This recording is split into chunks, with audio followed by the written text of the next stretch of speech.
Allahumma salli ala Muhammad wa ala ali Muhammad kama barakta ala Ibrahim wa ala ali Ibrahim. Alhamdulillah Rabbil Alamin. Pinupuri natin ang Allah.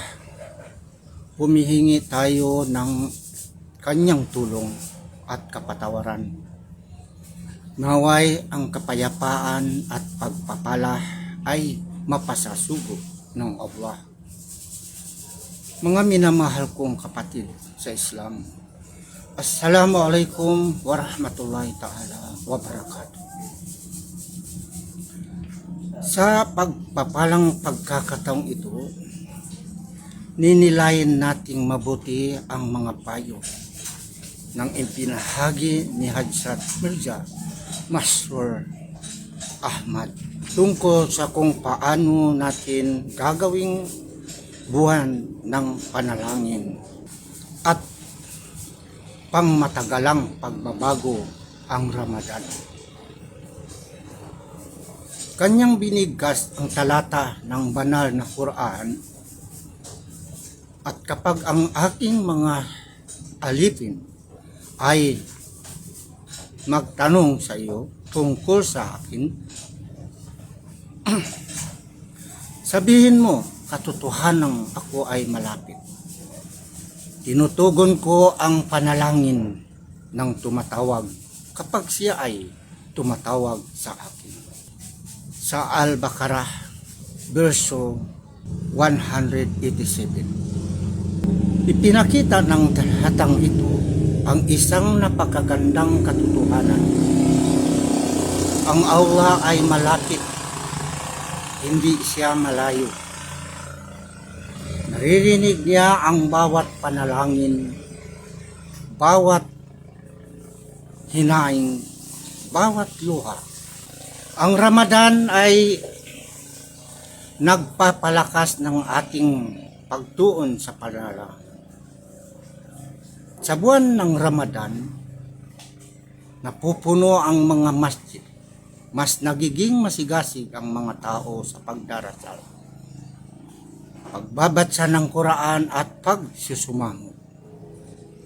Sinabi ng sugod ng Allah subhanahu wa ta'ala na sa buwang ito ay binubuksan ang mga pintuan ng paraiso.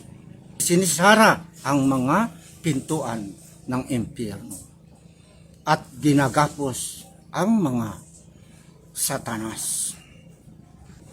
Ngunit ipinaalaala ni Hadjrat Khalifatul Masih na hindi lamang sa Ramadan dapat manalangin. Ang Ramadan ay dumarating taon-taong upang bumuo tayo ng mga ugaling mananatili sa buong taon. Kung tayo ay masipag lamang sa pagsamba tuwing Ramadan at pagkatapos ay bumabalik sa kapabayaan, hindi natin maunawaan ang tunay na layunin nito. Ang Ramadan ay isang spiritual pag-aaralan, isang pagsasanay upang hubugin ang permanenteng pagbabago. Pangalawa, ang pagtanggap ng panalangin ay nangangailangan ng pagmamahal sa Allah subhanahu wa ta'ala. Tinawag tayo ng Allah bilang aking mga alipin. Ipinapakita nito ang pagiging malapit at pagmamahal. Ang tunay na alipin ay yaong nagmamahal sa kanyang Panginoon. Hindi lamang sa loob ng isang buwan, kundi sa buong buhay. Maaring mabigo ang pag-ibig sa mundo, ngunit ang pagmamahal sa Allah ay hindi kailanman magdudulot ng kabiguan. Kung mahal natin ang Allah subhanahu wa ta'ala, sundin natin ang kanyang mga utos. Hindi lamang tayo dapat manalangin para sa mga bagay na makamundo, dapat din tayong manalangin para sa pagiging malapit sa Allah subhanahu wa ta'ala. sa kanyang kasiyahan. Kakayahang manatiling matatag sa kabutihan. Pagtanggap ng ating pag-aayuno, kung ang panalangin natin ay para lamang sa mundo, pansamantala ang ating ugnayan sa Allah Subhanahu wa Ta'ala. Ngunit kung hinahangad natin ang Allah mismo, ang ugnayan ito ay magiging mapatagalan. Maging kaibigan ng Allah.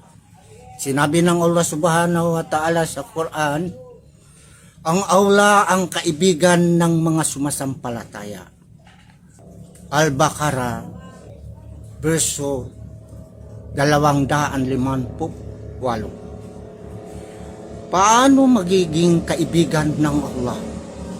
Una, ganap na magsunod. Ikalawa, sa pagbabasa at pagsasabuhay ng Quran. Ikatlo, sa pagtupad sa mga karapatan ng Allah at ng kapwa-tao. Pinaliwanag ni Mirza Ghulam Ahmad alayhisalam na ang Quran ay naglalaman ng dadaang utos. Ang tunay na pananampalataya ay hindi lamang bumibigkas nito, kundi hinahanap ang mga utos at sinasabuhay ang mga ito.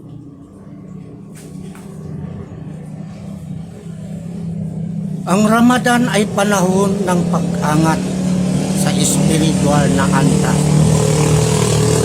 Ngunit kung pagkatapos nito'y ay babalik tayo sa dati, paano magiging kaibigan natin ang Allah Subhanahu wa Ta'ala? Pang-apat, ang kahalagahan ng pagtitiis sa panalangin. May mga nagsasabi, matagal na akong nanalangin, ngunit hindi pa rin ako tinutugon. Ngunit ipinaliwanag na dinirinig ng Allah ang panalangin ng mga matiisin. Minsan hindi niya ibinibigay ang hinihingi natin dahil may mas mabuti siyang plano para sa atin. Ang ugnayan sa Allah ay tulad ng tunay na pagkakaibigan. May oras na tayo ang nagsasalita. May oras na tayo ang nakikinig. May mga kahilingang agad na tinutuon. At may mga pinagpapaliban para sa ating kapatinabangan. Sinabi ng sugo ng Allah, na sinabi ng Allah, ako ay ayon sa inaakala ng aking alipin tungkol sa akin. Kung lalapit tayo sa Allah ng isang dangkal, lalapit siya ng isang bisig. Kung lalakad tayo patungo sa Kanya, tatakbo siya patungo sa atin.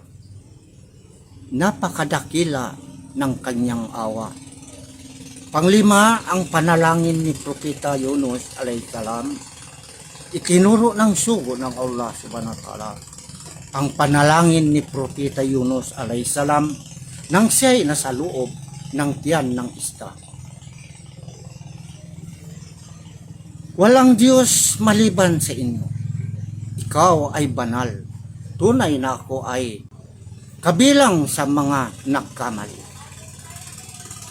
Panalatang Al-Anbiya, verso 81. Ito ay panalangin ng pagpapakumbaba at pagsisisi. At siya ay iniligtas ng Allah subhanahu wa ta'ala. Ipinapakita nito na maaaring baguhin ang panalangin at istighfar ang kapalaran. Sinabi ng Allah, hindi parurusahan ng Allah ang mga tao habang sila ay humihingi ng kapatawaran. Panatalang Al-Fal, verse 34. Ang istighfar ay ating panangga. Pang-anim, gawing simula ng tunay na pagbabago ang Ramadan. Ang layunin natin ay hindi lamang matapos ang Ramadan. Ang layunin natin ay lumabas dito bilang mas mabuting tao, mas may huso sa pagdarasal, mas malapit sa Quran, mas masigasig sa panalangin, mas mabuting asal, mas malapit sa Allah subhanahu wa ta'ala. Manalangin tayo, Ya Allah, gawin mo ang Ramadan na ito bilang simula ng matagalang pagbabago sa aming buhay.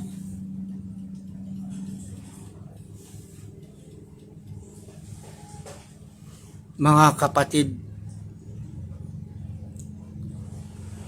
kung nabuksan para sa atin ang pintuan ng panalangin, ibig sabihin nabuksan din ang pintuan ng awa. Huwag nating sayangin ang Ramadan. Gumising tayo sa huling bahagi ng gabi. Paramihin ang istighfar. Paramihin ang pagdarasal para sa sarili, pamilya at buong sangkatauhan. Humiling na gawin tayong tunay na mga alipin niya. Naway gawin ng Allah ang Ramadan na ito bilang buwan ng tumatanggap ng mga panalangin at pagmatagalang pagbabago sa ating buhay.